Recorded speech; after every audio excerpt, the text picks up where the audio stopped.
नमस्कार मु विजय स्वागत करछि आपण मानकु सकाळर न्यूज को।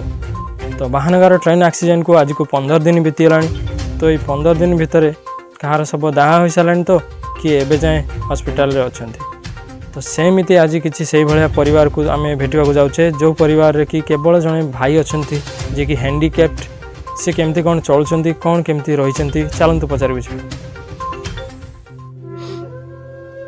आगे नमस्कार आपण नाटा कौन?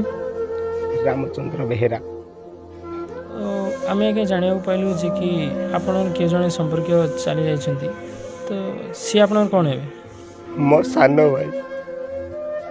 एमिति घटनाटी घटिवार पछर कारणटा कौन जे कि से बाहर को चाकरी करिया पय जाउथले ना फेरुथले ना कोन हितला ते कहिबे कि? आमे दुई भाई, मु हेली बड़ से हला सानो।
ए ओम ओम ओम आसलु आसलु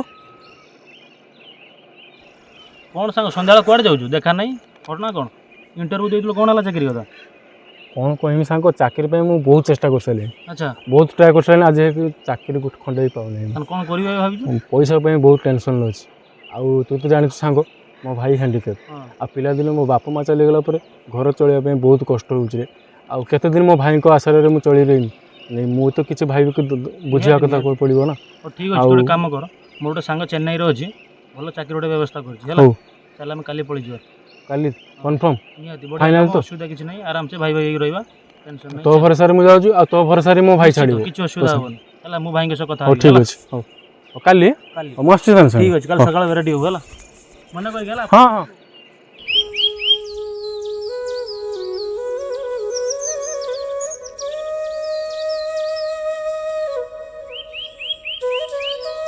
ओम ओम अरे लेट हो शीघ्र ट्रेन टाइम हो गलानी। हां हां गली सरी आ शीघ्र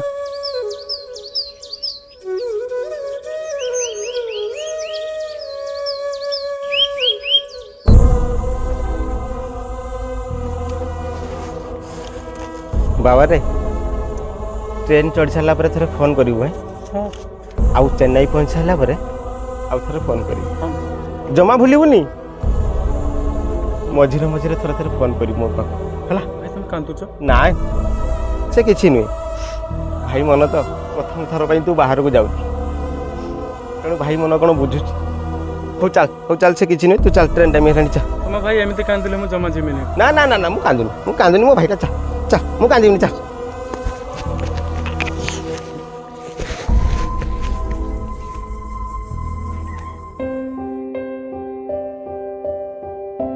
बाबा रे बाहर जगह को जाऊछ नुआ करी जाऊछ देखि चाहि दी जण चलिबो मो सान भाईटा तते लागला रे ता छडा मोर आ केही ना हला जाओ देखि चाहि चलिबो दी भाई भले चलिबो हला हो जा भाई हां जा दयाकरी ध्यान दियंतु गाड़ी नंबर 1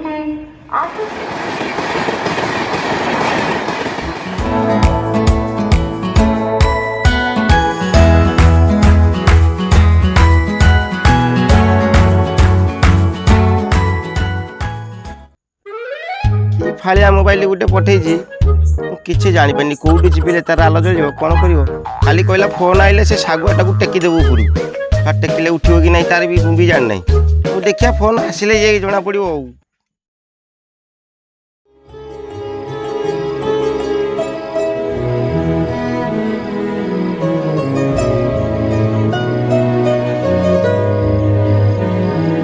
भाई पाखु टे फोन लगा बहुत दिन कॉल करनी कथा भी नहीं भाई को जड़े दे तार दिन जाए पहुँच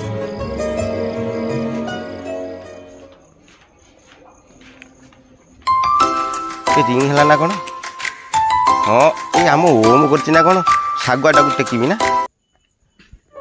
हेलो हेलो ओम कि रे भाई नमस्कार हाँ हाँ हाँ हाँ भाई तुम देह भल अच्छी तो हाँ हाँ मो देह पूरा ठीक अच्छे तू चिंता करना हाँ ठीक अच्छे भाई टे देहर जत्न नौ तू जमा चिंता करना मु ठीक अच्छी हाँ हाँ तू ଏବେ କୋଉଠି ଅଛୁ हाँ ये रूम रे अच्छी ଆଜି ଡ୍ୟୁଟି ସରିଲା ଏଇ ରୁମ୍ରେ ଏବେ ବର୍ତ୍ତମାନ ଅଛି। ହଁ ହଉ भाई शुण ହଁ ମୁଁ 2 ତାରିଖ ଦିନ करमंडल एक्सप्रेस जाऊँगी ହଉ ହଉ ହଉ ହଉ ଯାଇ ପହଞ୍ଚିବି ଆଉ। ହଁ ହଉ ଠିକ୍ ଅଛି ଠିକ୍ ଅଛି मुझे भलर अच्छी भाई किसी मोर असुविधा नहीं ହଁ ହଉ ଭଲ ରହ आ शुण भाई हेलो ହଁ ମୁଁ ତମ ପାଇଁ ଗୋଟେ ଭଲ ଜିନିଷ ନେଇକି ଯାଉଛି ଏ କ'ଣ ଆଣିବୁ କହୁନୁ କହୁନୁ ନାଇଁ ନାଇଁ ନାଇଁ ନାଇଁ ଏବେ ମୁଁ କହିବିନି ସେଠି ପହଞ୍ଚିଲା ପରେ ଦେଖିବନି କି ଏଟା ସରପ୍ରାଇଜ ରହିବ ହେଲା ହଁ ହଉ ଠିକ୍ ଅଛି ହଉ ତୁ ଆ ଭାଇ 2 ତାରିଖ ଦିନ ଯାଇକି ପହଞ୍ଚୁ କରମଣ୍ଡଳରେ ହଁ ରଖୁଛି ଓହୋ ଏତେ ଦିନ ପରେ ମନଟା ଆଜି ଭାରି ଖୁସି ସାନ ଭାଇଟା ଆସୁଛି ନା ବହୁତ ଦିନ ପରେ ଦେଖା ହବ ନା ଆଜି ଖୁସିରେ ଯାଉଛି ଠାକୁରଙ୍କ ମନ୍ଦିରରେ ଗୋଟେ ଦୀପ ଲଗେଇ ଦେଇକି ପଳେଇ ଆସିବି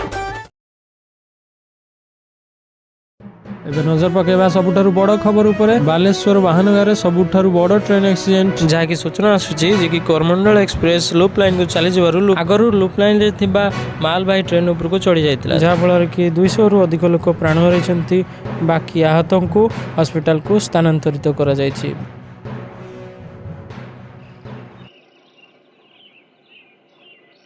राम भाई तू शुणुनी गोटे घटना କ'ଣଟା आज पर ओम आसला ना कौन इयर करमंडल ହଁ करमंडल एक्सीडेंट होती जानी କୋଉଠି बाहनगा पाखे ସତରେ हाँ सतरे आसुनु देखो ଚା ଚା अच्छा ଚା अच्छा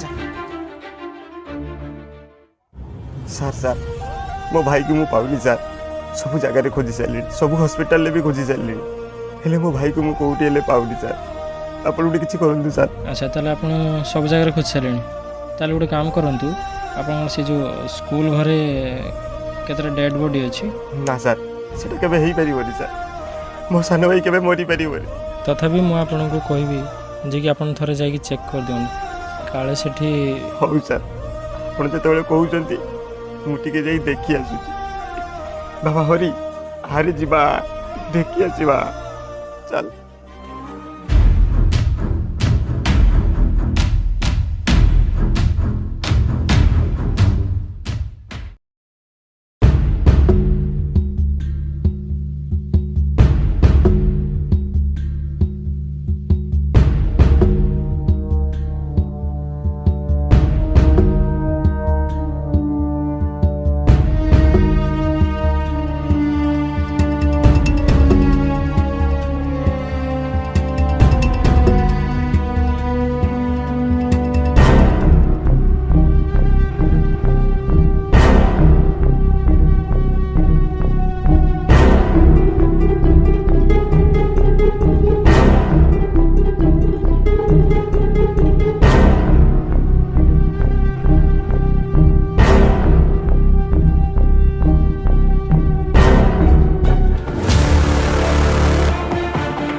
ଭାଇଟାକୁ ଭରସା କରି ମୁଁ ଜୀବନ ପଥରେ ଆଗେଇ ଚାଲିଥିଲି। ହେଲେ ବିଧାତାର ଖେଳ ଏମିତି ଖେଳିଲା ଯେ ବାପା ମା ସହିତ ମୋ ସାନ ଭାଇଟାକୁ ବି ନେଇଗଲା। ଆଉ ଏ ଜୀବନର କି ଲାଭ କ'ଣ? ତ ଆପଣଙ୍କୁ କ'ଣ କିଛି ସରକାରୀ ସହାୟତା ମିଳିନି? କି ସହାୟତା ସେ ସରକାର ଦେଇଛି? ମୁଣ୍ଡ ପିଛା 10 ଲକ୍ଷ ଟଙ୍କା ଦେଇଛି। ମୋ ଭାଇର ମୂଲ୍ୟ କ'ଣ 10 ଲକ୍ଷ ଟଙ୍କା? ଯଦି ସରକାରର ସହାୟତା କରିବାର ଇଚ୍ଛା ଅଛି ତାହେଲେ ଆମ ଓଡ଼ିଶାରେ କିଛି ରୋଜଗାର କରିବାର ପନ୍ଥା ତିଆରି କରୁ, କମ୍ପାନୀ ତିଆରି କରୁ, ଫ୍ୟାକ୍ଟ୍ରି ତିଆରି କରୁ, ଯାହାଫଳରେ କି ଆମ ଗରିବ ଶ୍ରେଣୀର ଲୋକମାନେ ବାହାରକୁ ଆଉ ଦାଦନ ଖଟିବାକୁ ଯାଆନ୍ତେ ନାହିଁ, କେବଳ ଓଡ଼ିଶାରେ କାମ କରନ୍ତେ ଆଉ ତାଙ୍କ ପରିବାର ଭରଣ ପୋଷଣ କରନ୍ତେ। ଯଦି ଓଡ଼ିଶାରେ ସେଇଟା ଥାନ୍ତା ତାହେଲେ ଆମ ଭଳିଆ ଗରିବ ଶ୍ରେଣୀର ଲୋକ କାହିଁକି ବାହାରେ ଯାଇକି ଦାଦନ ଖଟନ୍ତେ? ଯାହାଫଳରେ କି ଟ୍ରେନ୍ ଆକ୍ସିଡେଣ୍ଟରେ କେଉଁ ମାଆର ପୁଅ ଚାଲିଗଲା, କେଉଁ ଭାଇର ତା ଭାଇ ଚାଲିଗଲା, କେଉଁ ସ୍ତ୍ରୀର ତା ସ୍ୱାମୀ ବି ଚାଲିଗଲା। କ'ଣ ପାଇଁ ଏଇଟା ହେଉଛି? କେବଳ ଆମ ସରକାର, ଓଡ଼ିଶା ସରକାରର ଭୁଲ। ଯଦି ଓଡ଼ିଶା ସରକାର ଆମ ଓଡ଼ିଶାରେ କୌଣସି ପ୍ରକାରର କମ୍ପାନୀ ବା ଫ୍ୟାକ୍ଟ୍ରି ତିଆରି କରିଥାନ୍ତା ତାହେଲେ ଆମ ଓଡ଼ିଶାର ପିଲାମାନେ ବା ଗରିବ ଶ୍ରେଣୀର ଲୋକମାନେ ବାହାରକୁ ଯାଇ ଖଟନ୍ତେ ନାହିଁ। ଏହି ଓଡ଼ିଶାରେ ରହି ରୋଜଗାର କରନ୍ତେ, ତାଙ୍କର ପରିବାରକୁ ସମସ୍ତେ ଆନନ୍ଦରେ ଭରଣ ପୋଷଣ କରନ୍ତେ। ତେଣୁ ମୋର ସରକାରଙ୍କୁ ଏତିକି ଅନୁରୋଧ, ଓଡ଼ିଶାରେ କିଛି କମ୍ପାନୀ ତିଆରି କରନ୍ତୁ, କିଛି ଫ୍ୟାକ୍ଟ୍ରି ତିଆରି କରନ୍ତୁ, ରୋଜଗାରର ପନ୍ଥା ତିଆରି କରନ୍ତୁ, ଯାହାଫଳରେ କି ଆମ ଓଡ଼ିଶାର ଗରିବ ଶ୍ରେଣୀର ଲୋକମାନେ ବାହାରକୁ ଯାଇ ଦାଦନ ଖଟନ୍ତେ ନାହିଁ, କେବଳ ଓଡ଼ିଶାରେ ହିଁ ଦାଦନ ଖଟି ତାଙ୍କ ପରିବାରର ଭରଣ ପୋଷଣ କରନ୍ତେ। ଏତିକି ମୋର ସରକାରଙ୍କୁ ନିବେଦନ, ଆଉ କିଛି କହିବାର